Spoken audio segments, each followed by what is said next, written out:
Ladies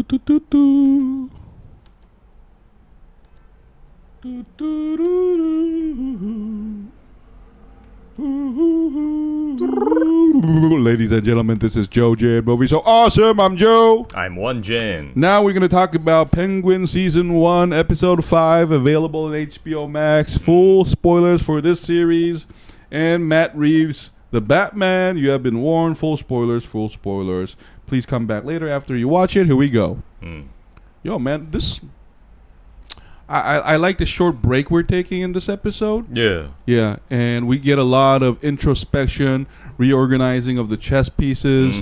And Zezzy was right about the enemy of my enemy is my enemy. But I didn't... enemy of my enemy is my enemy. No, enemy of enemy is my friend, you mean? Yeah, okay. Sure. Yeah, you're right. I'm sorry. Because they're all enemies then. But maybe that's correct too. But I did not... What's up, Zezzy? Hey, Joe, are you going to split the 10 into 2 and give a 5 to Penguin 2? I don't understand what you're saying, Zezzy. Like, so, this is like getting unrelenting in its darkness. I really enjoyed that. And I love, see, this is what the Venom needed to do. Like, even in short bursts, these characters get enough line and scene so that we can input our imagination about the characters. And I thought like the underrated character here was the Maroni, because we see him in jail first as a proud man, but we know that he was always a family man. But we get a very biting line from Sofia. My father always used to, you were sentimental. And then we see all the pictures of his family. And then lo and behold, Penguin burns a mother and a son alive. That was harsh, but then, come on. They had an ambush waiting for the Penguin. Sure. It's like, if you really valued your safety, why did you do that? No, but here's the thing, though, Won-Jin. Like, not every killing is the same, but you have to ask yourself, did you have to like burn them alive? Because Penguin makes that face where he's like, hell yeah, I'm having fun, and then that crazy is starting to come out. I don't know, but I understand Penguin. Oh yeah, because prior in like, what was it, 2 episodes ago, Penguin was on his knee with a gun pointed like to his head by Mrs. Maroni. No, but Penguin is the one. He was 2 seconds away from dying. No, but Penguin is the one that betrayed them. So, Scott Walker, with this new Penguin show, have you heard anything yet about who's going to be Batman? No, the Batman here this is the same universe as Matt Reeves' Batman, so it's going to be played by Twilight actor. What's his name? Robert Pattinson. Yeah, Robert Pattinson. I'm so sorry, Pattinson. Robert Pattinson. Well, I was kind of concerned because we were surprised by Ben Affleck because he plays such a good Batman, but when I heard the news that he was gonna go, I was concerned. It's like, the Twilight guy? Not me though, because I saw him in Tenet. But exactly, after watching him Tenet, I was like, wait a minute, this guy can like do some serious acting. And he was in the movie called The Light Tower with William Dafoe. It's a brilliant movie. The director that did The Northman, I highly recommend that because that's when Pattinson shows. I'm so sorry, Pattinson, for calling you Twilight actor because you're beyond that. Matt Reeves' Batman, it was, oh man, that was great. Yeah, it's like the first Batman that I've seen that really like captures the mental instability of Batman. But anyways, let's go back to the Penguin. So yes, it's tragic, and we do feel that Penguin is kind of like, there's no line that he would not cross now. But I didn't really feel sorry for the Maronis. I mean, it's the gangster life.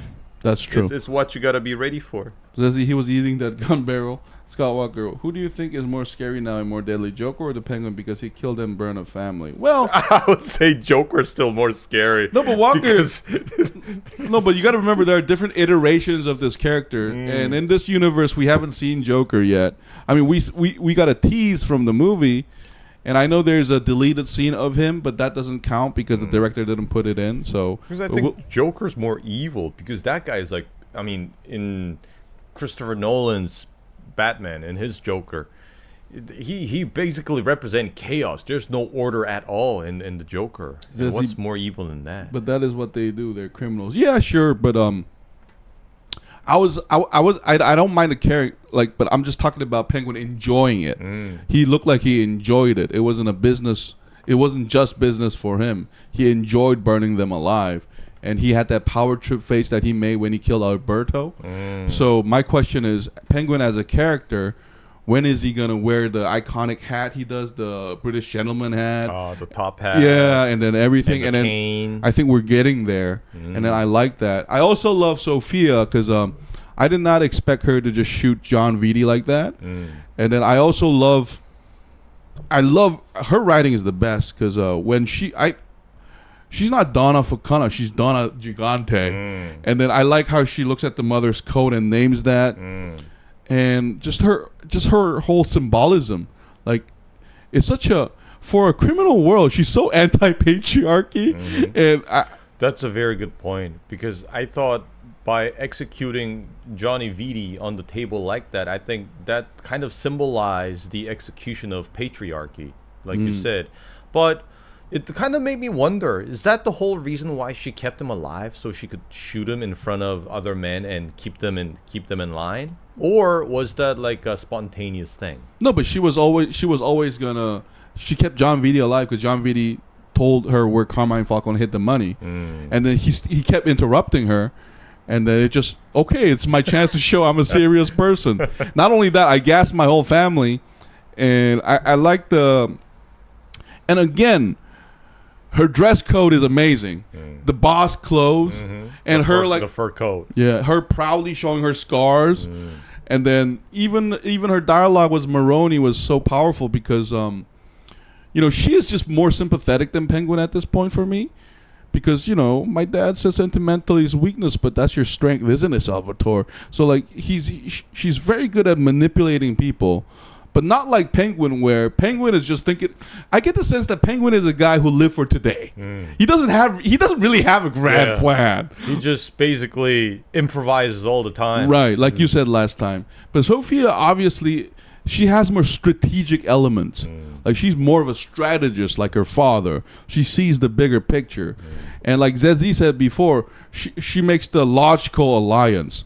But now that Zedzi talked about symbolism in Venom, here's the actual symbolism that I like. The drug is a mushroom, and Penguin's base of operation is down there. It's such a great symbolism of Penguin because it reminded me a lot of Batman 2. The second movie, because that's where his what should we call it? Like his lair is located in. And I remember in Tim Burton's Batman Returns, there were actual penguins. Right. Underground. So that reminded me a lot of that. Yeah, she's a queen and she's probably showing it off. Yeah, like a lioness. Scott Walker, this is going to be a crazy idea, but what would happen if the penguin touched on chemicals and he mutated an actual mutant penguin? I think that would also be awesome in its own way. Yeah, Walker. I would totally watch that. Yeah. I'm not. Why would they call me the penguin? Because I limp? No. Yeah. And then he mutates into, like, transforms into this actual penguin, and he eats people. Yeah. There's also Vitti that, yeah. Exactly. He needs to keep his mouth shut. She's very good at manipulating people. Yeah, Zezzy, not only manipulation, but there's positive manipulation and negative manipulation. Because we only seen Sofia as a boss just now, but we'll have to see whether she's going to honor her word. Because one thing Penguin is, now I understand why Penguin was never made. He's a constant oath breaker. Like, not only that, he works with the cops. It's almost pathological. Yeah, he also works with the cops. No wonder Carmine didn't make you, man. And Salvatore is so great because his sentimentality also makes him sympathetic. I know they're all like evil. Like Zezzy said, there's no less or bad evil here. But I the writing here is so good because I really care about Salvatore now. Because he's just down on his luck so much. The positive manipulation is called persuasion. Yeah, Zezzy, that's also a good word for it. But for me, the most powerful scene was Victor. Going back to Crown Point. And I think that bully guy is going to maybe hurt Penguin's mother or something. And Victor's going to get a chance to show his... Like, because I don't think Victor... I mean, he did run over a guy, but I don't think he ever personally killed someone yet. I think maybe this is gonna be like a chance for him to like further his character development and change into who he needs to be. Or I was thinking that maybe he's still not ready, and Penguin's gonna take care of the guy. Yeah, because I thought the names were like a hint. He's called Squid. Penguins eat squid. Right, that's as a good snack. One. Yeah. Or Squid could end up working for Penguin. You never know with this show now. And another thing that was dark for me was Penguin didn't answer Vic's question of how his brother died. All he said was the city ate them, right? And I think we're gonna get this dark moment of like truth, just like Sofia had in the mental institution, where Penguin is gonna tell the audience now how his brothers actually died, and how because his mother keeps the brothers baseball gloves. Yeah. And I don't think we saw any like of Penguin's. So I don't think Penguin was her favorite child. The other brothers were. We can clearly feel that. Yeah. And it's becoming clearer that she's not very fond of Oswald. And we can see that she still thinks he's not good enough. And she's probably holding a grudge that if her other sons had been alive, they would be better than Oz and blah, blah, blah, blah, blah, blah, blah. I just get that feeling. Let's call it a very, twisted love. Because, and again, Penguin mentions that old gangster story again to Vic. And then I think that's going to come back too with the mother and the whole past thing. And him dropping hints. He's dropping hints that he's going to turn to the Penguin, because when he called it a chariot and stuff, I was like, I can't wait for you to actually get on a chariot, put on the top hat or something, and do some insane stuff. Like, because I thought that was like dropping hints at that. And I also remember there was this like a line that acted like a foreshadow to me. There's a part where he tells Vic that his mother is what keeps him good. And we can tell that his mother's probably gonna die. And like the last link that's holding him to stay sane and stay good is gonna disappear. No, but like but like she's not a likable character. And like the way she's like, get off me. And I think a lot of Korean sons are having like PTSD watching this, because Korean tiger moms and stuff. And you got a B+. Yeah, you don't get hot shower for a week. Yeah. And I'm also glad that Penguin and Victor finds another commonality, because Penguin tells Victor that I also used to live in a house like this, and I like their bond. Yeah. So another possibility, like we said before, Won-Jin, one possibility was maybe Victor will die. So that bond being strong is also kind of worrying me. Oh, and the car of the kid exploded, remember? Yeah. Skywalker, in Batman Returns, when we see the scene of the cat getting attacked, was it Catwoman or was it the Penguin? What do you mean?